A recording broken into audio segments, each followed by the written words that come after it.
Welcome back. Once again, we're going to be talking a little bit about Tesla Autopilot, but today we're going to talk a little bit more specifically about robotaxis and ride sharing and so forth and so on. I think when it comes to ride sharing and robotaxis, the idea is impeccable. It's awesome. It's great.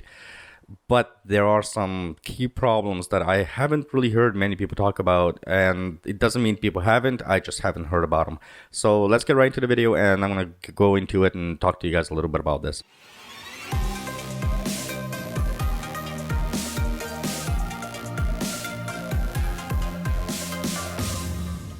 Obviously, one of the big things that everybody talks about is Robotaxi. This is something that Tesla's mentioned a few times, and it is something that I think Tesla heavily will weigh on, especially for future income.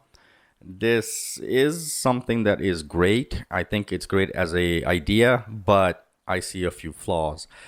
One of the big selling points of Tesla's cars, I think, when it comes to robotaxi, especially, is you hear this thing where Elon's mentioned it and a few other people mentioned it, where they say, well, you go to work, you let the car go off and make you money in a sense, right? Or you stay at home, let the car go off and make you money. I think what nobody's really discussed has to do with the charging of the vehicle, and this is kind of a big thing. I keep thinking about it. I remember the very first time I heard about this. This was something that popped into my head almost instantly. So if I am willing to take my car and let's say I go to work, let's call it 8 a.m. and let the car just go do its thing and be a robo-taxi for somebody. It's all good, fine and dandy. Let's say I'm working at a 9 to 5 job. If this is the case, then that means for the next 8 hours, that vehicle is going to be 8 to 9 hours. That vehicle is going to be out on the roads, just driving around doing what it's going to do. Currently, we do not have any charging system in place where the car can just go and charge. Somebody physically has to take that cord and plug it in. This is very, very much of an important thing because let's be real, very few people are going to take that cord and plug that car in. So throughout the day, you're losing that range quite a bit. And so my question now is, if the car dies on the road, goes out of battery or whatever, what's going to happen, right? Who's responsible for that? Obviously, I can see Tesla being responsible for that, same way like they would be responsible, let's say, for insurance, if it's under the robotaxi, while it's working as a robotaxi, as an example.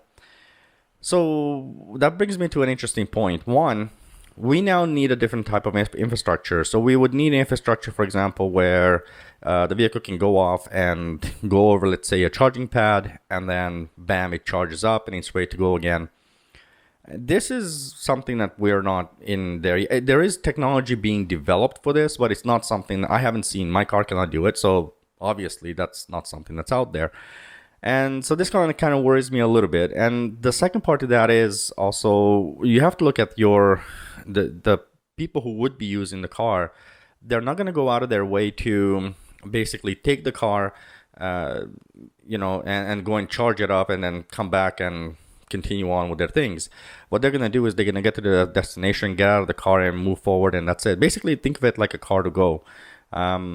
I think that's really, really something to look at. And you don't see anybody, I just don't see anybody willing to sit at a supercharger for 10-15 minutes just to charge it up for the next person. I just don't see that. I really don't. People are not that good. I'm not saying there's not a number of people that would do it, but majority of people I don't think would care. As far as they're concerned, they're at their destination and let the next guy deal with it. It's a let that next guy deal with it attitude that I think is the issue here.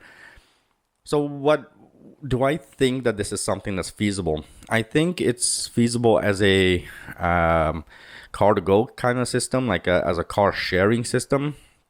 But even then, the charging is something that really is really, really important. I don't think anybody's really discussing the fact that these vehicles still have to be charged. And depending on how long the car is out, the car could very well come back to me at the end of my workday, with 2% left for all I know. And that would obviously put me in a difficult position because then maybe I won't have enough to go home and so forth and so on. So I think this question has to be answered. I would love to know your opinion on it. Obviously, how would that work? So if if you have a vehicle that, let's say you have a Tesla, and you go with what Tesla's saying, basically, this is a ride sharing or car sharing or Robotaxi, and you get to work, the car goes off, does its thing, wastes all the battery.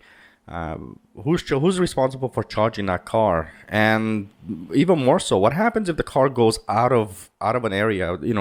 Let's say, as an example, I'm in Vancouver. Let's say it goes off in the middle of nowhere. It simply will not have the charge to come back to me. Then what?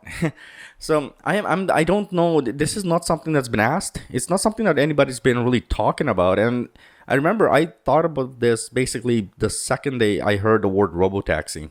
Now, I know that there was a while back some snake-like thing that automatically charged the car. I think Tesla kind of gave up on that, or they haven't talked anything to do with that. But I think the biggest possibility here is like a charging pad. I know that there's a lot of this being in development right now, but something that the car can just drive over, wirelessly charge, and continue moving on. And I can kind of see something like this happening in this kind of situation. I think it's the best solution. Basically, let's say if I'm off at 5 o'clock in the afternoon, the car basically knows, okay, well, I'll need X amount of time to charge based on the X amount of time it takes to get back to me. So it will basically just go out of service so it can go charge before it comes and picks me up, or something along those lines. It's very difficult for me to talk about it because I don't really understand what's happening with who's going to be responsible for charging that vehicle. And you as the owner, are you going to be stranded essentially because, well, the vehicle hasn't been charged?